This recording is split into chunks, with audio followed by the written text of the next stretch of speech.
السلام علیکم ناظرین، نیو پلس میں خوش آمدید۔ ناظرین، آج ہم آپ کو بتانے والے ہیں جاپان کے بارے میں، جاپان کے کچھ قوانین، ان کے کچھ ادب و آداب کے بارے میں، تاکہ اگر آپ جب بھی جاپان جائیں تو آپ کو ان چیزوں کے بارے میں پتہ ہونا چاہیے۔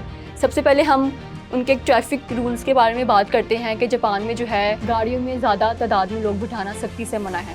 شراب کے زیر اثر ڈرائیونگ کرنا بھی سختی سے منع ہے اور اس چیز کو بہت برا سمجھا جاتا ہے۔ اگر آپ کو ڈرائیو کرتے ہوئے جاپان میں گاڑی میں نیند آ جاتی ہے تو اس چیز کو بھی بہت برا سمجھا جاتا ہے۔ وہاں گاڑیوں میں الارمز سینسرز ہوتے ہیں جو ایکٹیو ہو جاتے ہیں اگر آپ وہاں پہ سونے کی کوشش کریں۔ اگر آپ نے 2 یا 3 گھنٹے کی ڈرائیونگ کرنی ہے کسی بھی علاقے میں جانے کے لیے، یا ویسے ہی کوئی لانگ ڈرائیو کرنا ہے، تو آپ کو سب سے پہلے وہاں پہ آپ کی انشورنس کی جاتی ہے۔ اگر وہاں پہ کوئی بچہ روڈ کراس کر رہا ہے تو وہاں کی جو ساری ٹریفک ہے وہ رک جاتی ہے۔ جب بچہ روڈ کراس کر لیتا ہے، ان کو جھک کر تھینک یو بولتا ہے، تو پھر ہی وہاں کی ساری ٹریفک جو ہے وہ رواں دواں ہوتی ہے۔ اگر جاپان میں کوئی ٹرین کی آگے جا کے کرتا ہے تو اس پر اس کو بہت بھاری جرمانہ پڑتا ہے جو کہ اس کے فیملی کو ادا کرنا پڑتا ہے۔ اگر آپ جاپان میں کہیں بھی گھومنے گئے ہیں اور آپ کی کوئی چیز ہے جو آپ رکھ کر بھول جاتے ہیں تو بے فکر رہیں، آپ کی وہ چیز چوری کبھی بھی نہیں ہو سکتی، کیونکہ وہاں کے قوانین اتنے اسٹرکٹ ہیں کہ آپ کی جو چیز ہے وہ آپ تک واپس پہنچا دی جاتی ہے۔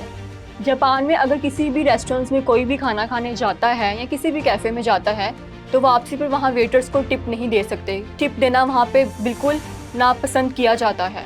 جاپان پر ٹرینوں اور عوامی جگہوں پر خاموش رہنا اور پرسکون رہنا ایک اچھا جیسچر سمجھا جاتا ہے۔ جاپان کے پبلک ٹرانسپورٹ پر جا کر اونچی آواز میں بات کرنا بہت برا سمجھا جاتا ہے، تو لہٰذا جب بھی آپ پبلک ٹرانسپورٹ پر جائیں تو اپنی آواز کو آہستہ رکھیں۔ جاپان میں جب بھی آپ کسی کے گھر جاتے ہیں تو جوتے باہر اتارے جاتے ہیں۔ جاپان میں ریسٹورنٹس میں چاپ اسٹک سے کھانے کو دوسرے کی پلیٹ میں شیئر کرنا بھی ناپسند کیا جاتا ہے۔ جاپان میں جو ہے وہ بچوں کو الارم بیلز دی جاتی ہیں جب وہ اسکول جاتے ہیں۔ اگر ان کو کسی بھی مدد کی ضرورت ہو تو وہ آرام سے اس بیل کو بجا سکتے ہیں۔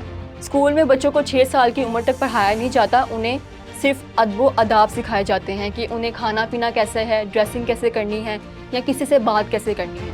تو ناظرین، یہ تھے کچھ جاپان کے ادب و آداب اور قوانین۔ تو جب بھی آپ جاپان جائیں تو لازمی ان چیزوں کا خیال رکھیں۔